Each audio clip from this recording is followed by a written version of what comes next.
안녕하세요. 신혜진 세무사입니다. FP 전문성 향상을 위한 세금 상담 종합소득세 근로자 편을 시작하겠습니다.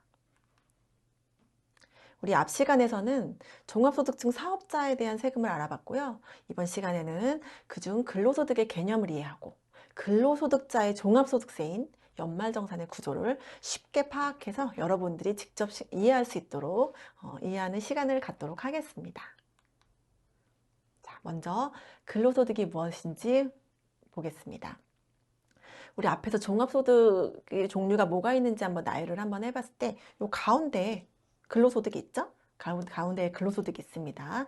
이번 시간에는 요 근로자의 근로소득에 대해서 알아볼 건데, 자, 먼저 근로소득이란 근로자가 고용계약이나 고용관계에 의해서 약간 종속적인 느낌이 들죠? 이런 근로를 제공받고 받는 모든 대가를 말합니다. 자, 현금으로 받을 수도 있고 현물로 받을 수도 있습니다. 자, 이렇게 우리가 1을 하고 받는 이 1년간 근로소득을 모두 과세를 하는 건 아니고요. 과세되지 않는 소득이 있어요. 비과세라고 그러죠. 우리가 현금이나 현물로 다 근로의 대가를 받기는 하지만 이 중에서 과세되지 않는 비과세 근로소득이 있습니다. 자, 우리가 근로의 대가로 받는 거는 보통 연봉이라고 하죠. 급여, 상여, 수당, 또 법인 대표들이 받는 인정상여. 자, 이 연간 근로소득에서 과세되지 않는 게 뭐가 있는지 한번 어떤 것들이 차감이 되는지 확인해 보겠습니다. 실비 변상적 급여의 비과세. 특정 업종 같은 경우에는 작업부 피복을 이제 근로의 대가로 받기도 하는데, 이런 거 비과세 당연히 되고요. 자기 차량 운전 보조금이라는 게 있습니다. 근로자가 자기 차량이에요. 이름이 자기 차량이기 때문에 본인 명의로 된 차량을 가지고 출퇴근을 한다. 한 달에 20만 원씩 비과세 될 수 있습니다. 또 자기 차량이기 때문에 배우자 명의 차량은 적용되지 않습니다. 그 대신 배우자랑 뭐 하다못해 1대 99% 내가 1%를 갖고 있다 하더라도 공동명의잖아요. 내 명의이기 때문에 이럴 경우에도 자기 차량 운전보조금 비과세 20만 원 항목이 적용될 수 있습니다. 자, 이번에 개정된 내용이 있어요. 자, 본인 소유는 아니지만 본인이 본인 힘으로 임차하는 경우에도 가능합니다. 자, 생산직 근로자의 비과세 급여 연 240만 원 한도 있고요. 저 회사에서 우리 직원들한테 보통 점심 식사를 제공하는 경우도 있어요. 이건 현물로, 물건으로 받는 거죠. 이건 전액 비과세 되고요. 돈으로 이제 뭐 환산할 수도 없겠죠. 그리고 아니면 20만 원, 한 달에 20만 원씩 돈으로 주는 경우가 있습니다. 월 20만 원까지는 비과세 됩니다.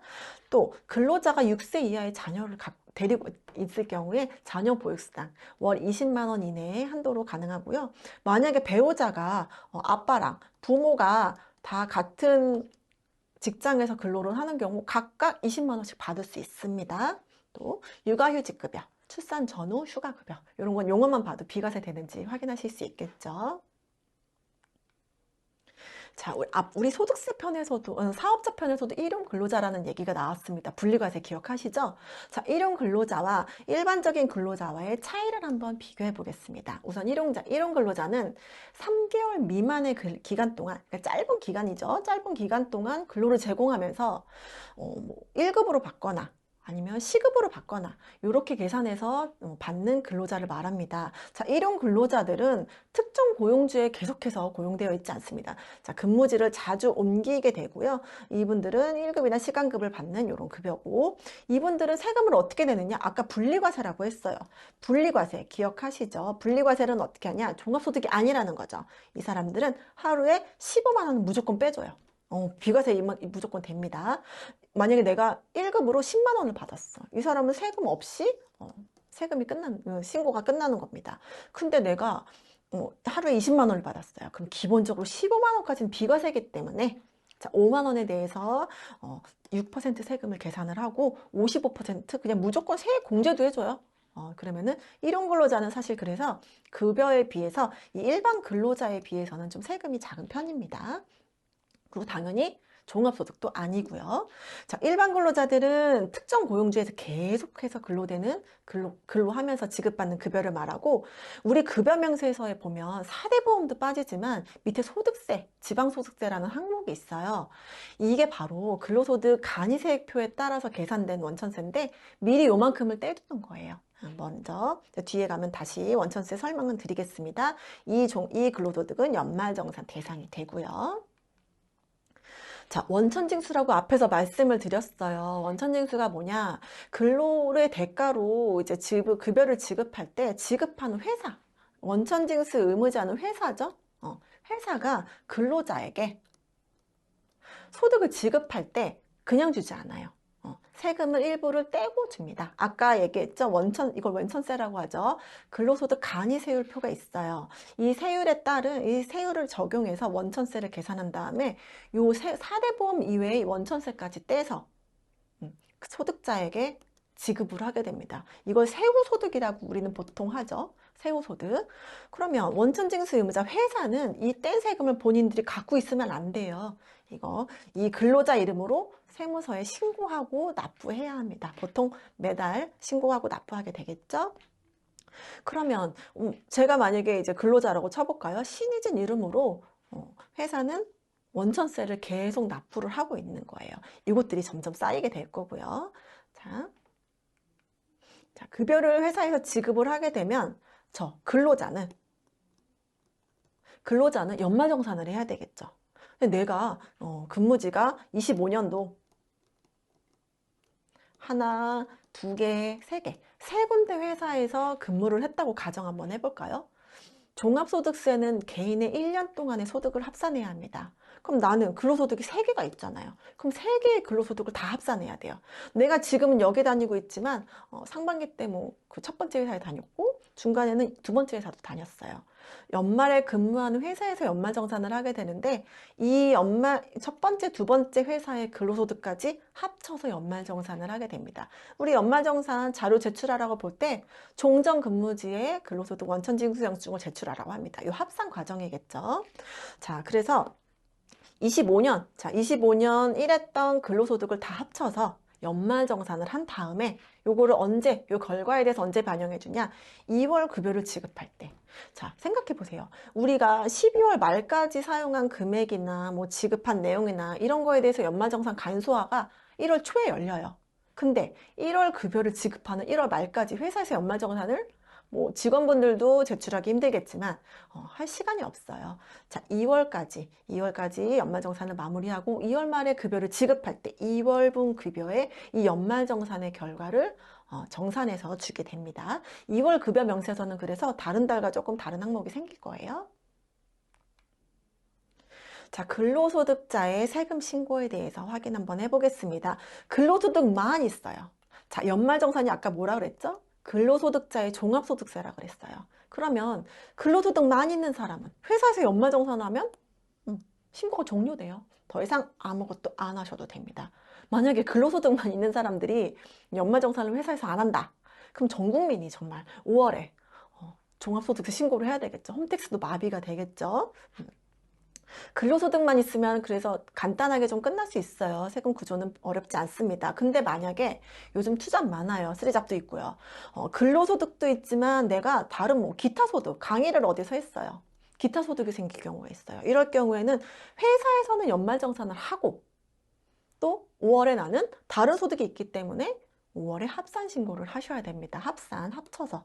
뭐 근로가 있을 수도 있고 기타 있고 금융소득이 있고 다 합쳐서 정산을 한번 하게 됩니다. 자, 근데 만약에 아까 뭐라 그랬어요? 근로소득이 있으면 회사에서 연말정산을 하고 5월달에 확정신고를 한다고 했는데 2월달에 연말정산 자료를 제출해야 되는데 제출을 못했어요. 못할 수도 있겠죠. 그리고 우리가 분명히 첫 번째, 두 번째, 세 번째 회사가 있다고 했는데 요거 합산을 놓친 거예요. 요 회사는 폐업을 했어. 폐업해서 연락이 안 돼요. 그래서 그때 사실 퇴사할 때 근로소득 원천징수영수증을 받는데 못 받은 경우 이제 연말정산 때 우리가 요청을 하게 되거든요. 근데 연락이 안 돼요. 그럼 어떻게 해요? 어쩔 수 없죠. 5월에 해야 되죠. 그리고 2월 달에 요 중간에 두 번째 회사는 연락하기가 좀 껄끄러울 수 있어요. 그죠? 그렇게 퇴사하시는 분들도 좀 있으니까. 그렇게 되면은 우선 세 번째, 지금 근무하는 회사에서 지금 거에 대한 것만 연말정산을 해서 우선 마무리할 수 있어요. 2월에는. 그런 다음에 5월 달에 첫 번째, 두 번째 회사의 근로소득 원천징수 영수증이 안 내면 조회가 될 거예요. 홈택스에 조회가 될 거면 요때 요 두 가지를 합쳐서 다시 정산하시면 됩니다. 확정 신고하시면 됩니다. 자, 수정 신고 아니에요. 원래 종합소득세 신고 기한이 5월이 원칙이에요. 단지 근로소득만 있는 사람이 2월에 먼저 했을 뿐이죠. 그래서 5월이 원칙이기 때문에 요때까지는 그냥 정기신고로 확정 신고를 하시면 돼요. 그리고 내가 만약에 연말정산 간수화 자료를 덜 제출했어요. 예를 들어서 내가 무주택자고 월세세 공제 항목이 적용이 되는데 그걸 깜빡한 거예요. 아니면 뭐 지급 내역을 안 했다거나 월세 계약서를 못 찾아서 제출을 못 했다거나 그럼 5월 달에 정산하시면 됩니다, 개인이. 근데 예를 들어서 자, 2026년 이번 5월이죠. 이건 언제 거 신고예요? 작년 거 2025년 거 신고인데 보니까 2024년에도 내가 뭐 빼먹은 항목이 있는 거예요. 그럴 경우에는 이제 신고 기간이 25년 5월이었기 때문에 그 이후로 가는 건 경정청구죠. 경정청구는 5년까지 가능하니까 혹시 연말정산을 하면서 계속 무언가 좀 찝찝해. 뭔가 빠진 게 있어. 이번에 빠졌다면 작년 거에도 빠졌을 가능성이 높겠죠. 이럴 경우에 경정청구가 되는지도 한번 확인해 보셔야 될 것 같습니다. 자, 연말정산의 구조를 한번 살펴보겠습니다. 종합소득세와 크게 다르진 않습니다. 자, 총급여. 우리 아까 뭐라 그랬죠? 연간 근로소득, 즉 근로의 대가로 받는 모든 연봉에서 비과세되는 소득은 빼야죠. 과세되지 않으니까 제외하고, 즉 과세되는 근로소득인 총급여에서 우리 사업자는 여기에서 수입에서 필요경비를 빼주죠. 근데 근로자는 그게 없어요. 여기다가 세금 부과하면 너무 많겠죠. 그래서 근로자한테 약간 필요경비처럼 차감해주는 항목이 근로소득 공제예요. 이건 법에서 결정이 정해져 있고요. 알아서 계산이 될 거고, 그럼 우리 근로소득 금액, 약간 남는 금액처럼 보이는 근로소득 금액이 결정이 됩니다. 여기서 인적공제 많이 들어보셨죠? 뭐 부양가족 되느냐 안 되느냐 이런 얘기 많이 하시죠? 그리고 연금보험료공제, 특별소득공제, 또 그 밖의 소득공제 이렇게 소득공제를 한도 내에서 차감할 수 있어요. 그럼 과세표준이 나오겠죠? 그럼 과세표준에서 근로소득세도 마찬가지예요. 종합소득세이기 때문에 종합소득세 우리 아까 그 누진세율 봤죠? 누진세율. 그래서 근로 총급이 많으면 많을수록 이 사람 세금도 많아지겠죠. 오히려 이 사람은 토해낼 금액이 많아질 수도 있어요. 자, 이렇게 해서 기본 세율을 적용을 해서 세액이 산출이 되고 나면 세액 감면, 세액공제 적용해서 내가 이번에 납부했어야 할 세액이 결정이 됩니다. 자, 세액 감면 중에 특히 요거 있죠? 중소기업 취업자 소득자 감면. 이거 혜택이 굉장히 커요. 근로자 나이도 봐야 되고 내가 일하는 회사의 업종도 봐야 되는데 이런 거 적용되는지도 한번 확인해 보시기 바랍니다. 자, 세금이 내가 내야 될 세금이 결정되고 나면 그거 곧바로 내는 거 아니에요. 왜? 우리 매달 급여를 받을 때 원천세를 이미 대표가 알아서 떼고 내 이름으로 납부를 해놨다고 그랬잖아요. 그래서 이미 납부한 세금이 있을 수 있어요. 이걸 정산을 해야 되겠죠. 근데 예를 들어서 연말정산 때 나는 환급을 많이 받고 싶어요. 어차피 이거는 결정이 될 건데 나 환급이 많이 받고 싶대? 그럼 얘를 늘려야죠. 매달 세금을 많이 떼세요. 그러면 떼달라고 하세요. 약간 비율을 조정할 수 있거든요. 근데 조사 못 하겠죠. 결국은 내가 내야 되는 세금은 정해져 있어요. 그래서 왜 이 사람은 나랑 급여가 똑같은데 결과가 달라요? 다를 수 있겠죠. 만약에 기납부 세액도 똑같고 과표도 똑같아요. 근데 뭐가 다르겠어요? 소득공제 항목도 다를 수 있고 뭐 부양자가 많다거나 아니면 세액공제 항목도 다를 수 있기 때문에 종합소득세 구조 자체는 개인별이에요. 개인마다 항목이 다를 수 있어서 결과 가지고 논하시면 드릴 말씀이 없는 거죠. 그렇죠? 자, 소득공제 항목 중에서 우리가 제일 좀 많이 접하는 인적공제에 대해서 한번 간단히 확인해 보도록 하겠습니다. 본인은 나이 요건, 소득 요건 다 필요 없어. 왜? 내 세금이잖아요. 내 세금을 계산하는 난 당연히 기본공제 대상이죠. 나는 논할 필요가 없습니다. 그리고 배우자. 여기 소득 요건 보시면 여기 쭉 어때요? 소득 요건이 있대요. 그렇다는 얘기는 자, 연간 종합소득 금액이 100만 원이 안 되는 사람까지만 이 소득 요건에 충족을 한다는 거예요. 즉, 돈을 많이 벌면 기본공제가 안 된다는 거죠. 예를 들어서 돈을 많이 번다면 그 사람도 본인 종합소득세 신고 때 본인 기본공제 들어가겠죠. 이 한 사람을 여기저기에 공제를 중복 쓸 수 없습니다. 그렇게 생각하시면 편하겠죠. 그리고 내가 어머님을 모시고 있어요. 그래서 어머님이 소득도 없으시고 나랑 이제 주거 형편상 별거를 하고 있지만 내가 어머님을 봉양하고 있어요. 그럼 내가 종합소득세 신고나 뭐 연말정산 때 어머니를 직계존속 기본공제로 반영을 했는데 알고 보니 내 남편도 그렇게 했네요. 그러면 어머님은 두 명의 소득세 신고 때 기본공제가 중복으로 적용된 거죠. 자, 연말정산 하고 나서 나중에 세무서에서 연락 오는 가장 많은 케이스가 이 기본공제 대상자의 중복 적용입니다. 요거는 꼭 가족끼리 확인을 한번 해보셔야 될 것 같아요. 나중에 그 150만 원에 대한 그 인적공제 150만 원에 대한 소득세만 토해내는 건 당연한 거지만 가산세도 나올 수 있어요. 그리고 추가 공제라는 게 있어요. 기본적으로 이 해당이 된다면 인당 150만 원씩 공제는 되지만 추가 공제. 자, 이 기본 공제 대상자들 중에서 장애인이 있다. 그러면은 인당 200만 원씩 여기는 150만 원이라 했죠? 여기는 200만 원 중복 공제 가능합니다. 그리고 내가 어머님을 봉양해서 나랑 주거 형평상 별거하지만 어머님이 소득이 없어. 내가 부양을 하고 있기 때문에 내가 어머니를 직계존속으로 이제 적용을 했어요. 근데 어머님이 70세가 넘으셨어? 그러면 또 100만 원 추가 공제 가능하고요. 자, 기본 공제와 추가 공제는 중복 적용 가능하다는 거 알고 계시면 될 것 같습니다. 자, 부녀자 공제. 생각보다 직접 신고하시는 분들, 이 부녀자 공제 놓치는 분 많으세요. 그냥. 자, 배우자가 없는 여성 근로자로서 배우자가 우선 없으면서 내 밑에 위에서 말하는 이제 기본공제 대상자가 있어야 돼요. 그리고 그대로 교집합 내가 세대주여야 돼요. 내가 세대원이면 배우자가 없고 내가 부양가족은 있지만 내가 세대주예요. 그럼 부녀자 공제 되지 않아요. 금액은 크지 않지만 그래도 챙기셔야 되겠죠? 그리고 아니면 그냥 기혼 여성이에요. 그 대신 법적인 이제 사실혼 관계는 적용이 안 되고 예를 들어서 1월 3일에 내가 법적으로 이혼을 했어요. 그럼 하루라도 남편이 있었잖아요. 그러면 적용됩니다. 다만 이 부녀자 공제는 종합소득 금액이 3천만 원까지 요럴 때만 적용이 될 수 있습니다. 요런 공제 항목은 누가 가르쳐 주지 않아요. 내가 요게 적용이 되는지 안 되는지 본인이 판단을 하셔야 될 거예요. 자, 그 다음에 산출세기 계산이도 거기서 이제 세금 자체가 빠지는 세액 공제 있다고 했어요. 세액 공제도 한번 보시면 될 것 같습니다. 자, 근데 여기 보시면 근로기간만 지출한 비용만 공제된다는 항목이 있어요. 그래서 우리가 연말정산 간소화 자료 제출하실 때 거기 보면 1월에서 12월까지 이렇게 체크하는 게 있어요. 전 개월수 체크하시는 분들은 내가 1월에서 12월까지 다 근로소득이 있을 때, 근데 내가 만약에 예를 들어서 9월부터 시작했어요. 9월부터 근로소득이 생겼어요. 그러면은 간소화 자료 제출하실 때 이 월을 1월에서 8월은 해제하셔야 됩니다. 9월에서 12월까지만 체크를 하시고 간소화 자료 다운받으시고 제출하시면 될 것 같아요. 자, 연말정산은 아까 뭐라 그랬죠? 근로소득자의 종합소득세라고 그랬어요. 그러면 세금을 정산하는 과정이 어떻게 이루어지는지 간단히 살펴보겠습니다. 자, 종합소득 과세표준이 결정이 됐어요. 앞에 뭐였죠? 소득공제 항목 다 차감이 되면 과세표준이 결정이 돼요. 자, 누진세율로 이렇게 세금이 산출이 됐어요.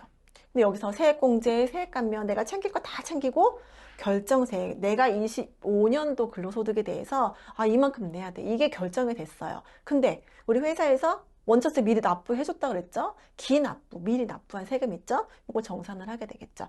자, 예를 들어서 내가 결정세액보다 미리 회사에서 납부한 세금이 더 커요. 그럼 어떻게 돼요? 그럼 나는 환급을 받을 수 있어요. 그쵸? 환급 받을 수 있고 결정세액보다 기내부세액이 더 커요. 알고 보면 토해내는 경우죠. 보통 이제 근로소득이 좀 많으신 분들은 많이 토해내는 이제 경우가 더 많겠죠. 환급보다는 추가 납부가 더 많을 거고, 이거는 언제 정산된다 그랬죠? 2월 급여를 받을 때 급여 명세서에서 이제 정산이 될 거예요.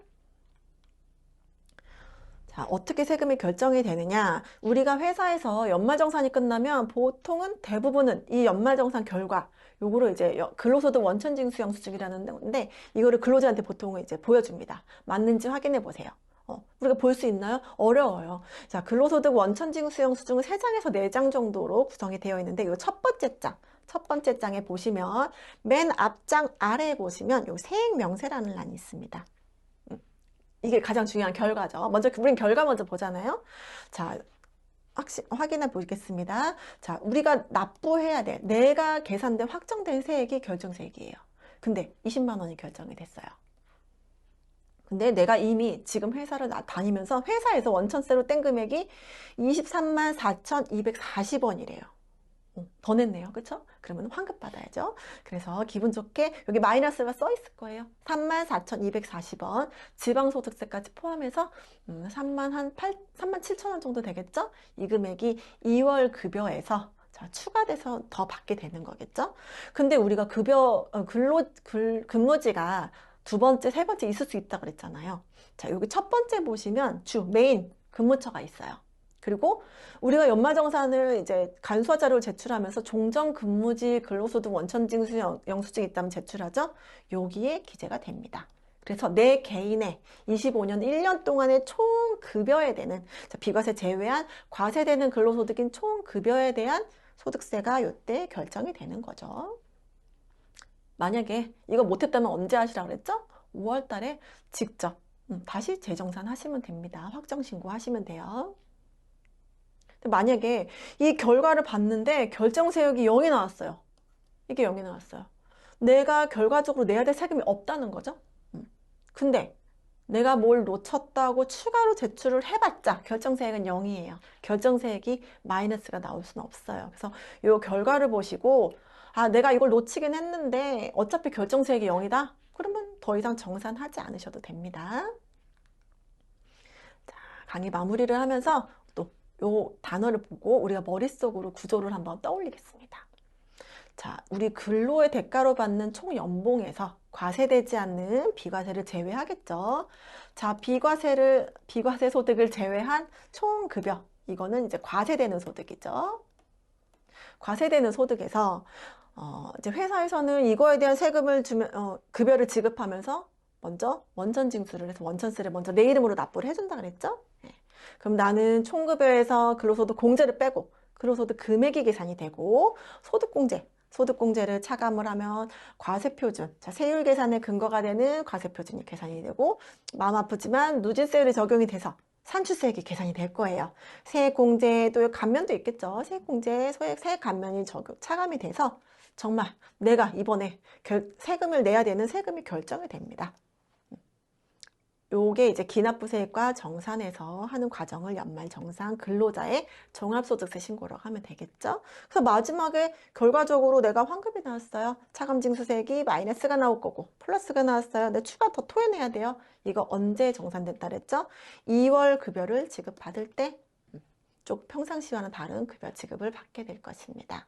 자, 요 키워드만 강의가 끝나도 요 키워드만 보시고 머릿속으로 간단하게만 떠올리시면 연말정산 구조를 좀 확실하게 이해 한번 해보실 수 있을 것 같습니다. 네, 강의를 마치겠습니다. 감사합니다.